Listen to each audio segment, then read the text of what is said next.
Yeshua is the front man. If we were talking about like a band, Yeshua is the front man, right? He's Bono, right? Or is it Bono? I always can get that confused. Is it Bono or Bono? Right? He's Mick Jagger, right? If we're talking about bands, he's Michael Jackson in the Jackson 5, right? He's the guy that you think of. He's the lead singer. He's the one that you see on the front cover that you zero in on. He's the one. If anything, when the band breaks up, he's going to start his own group, right? Or his own go solo or whatever.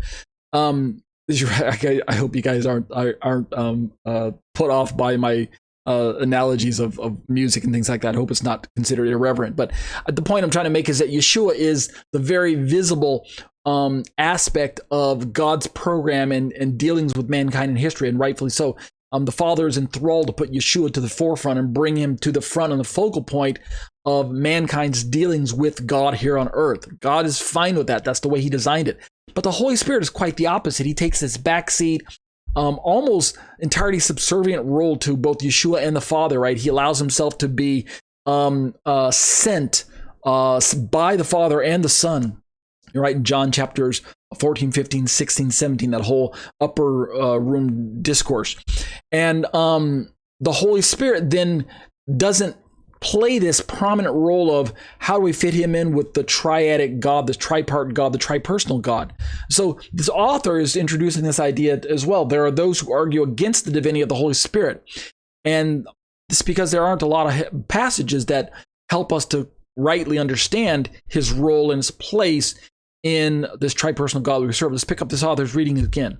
It is argued, this author says, that in the Pauline Trinitarian texts, the Spirit appears together with the Father and or the Son, right? Recall Romans 15, 2 Corinthians 13 and 14, Ephesians 2 and 4, Philippians 3, Hebrews 2, Hebrews 6, Hebrews 9, and Hebrews 10. This author believes that, this author is including Hebrews in with Paul's writings as if to assume that Paul wrote Hebrews, which I don't believe he did, but that's neither here nor there.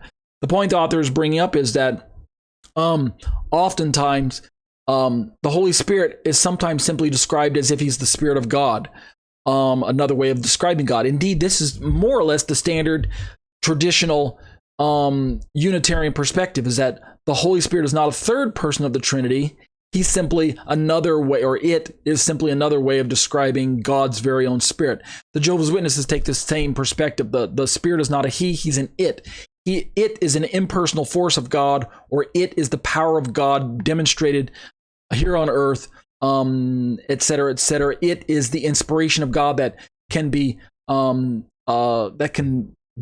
implanted into the life of a believer for the purpose of sanctifying and empowering a believer, and et cetera, et cetera. And I agree with certain aspects of that argument from that perspective, because God is a spirit and God sends his very Spirit. And there are times when the verses that we're reading are best understood as God himself as that Spirit coming into our lives and interacting with us on that level, to where we interpret the interaction as us and God versus us and the Holy Spirit. In other words, it's first person versus third person. But Paul's going to bring in all of these details in other passages that challenge that view and help us stretch our understanding of the Bible to include the idea that the Holy Spirit is actually a third person as well. Let's keep reading this author.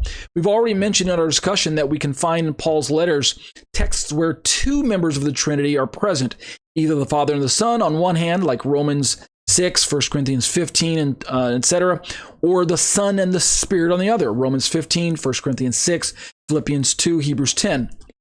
In the latter case, right, where we have Son and the Spirit, both the Son and the Spirit are displayed in equality with the Father. And that's where we get the idea that the Spirit is full deity.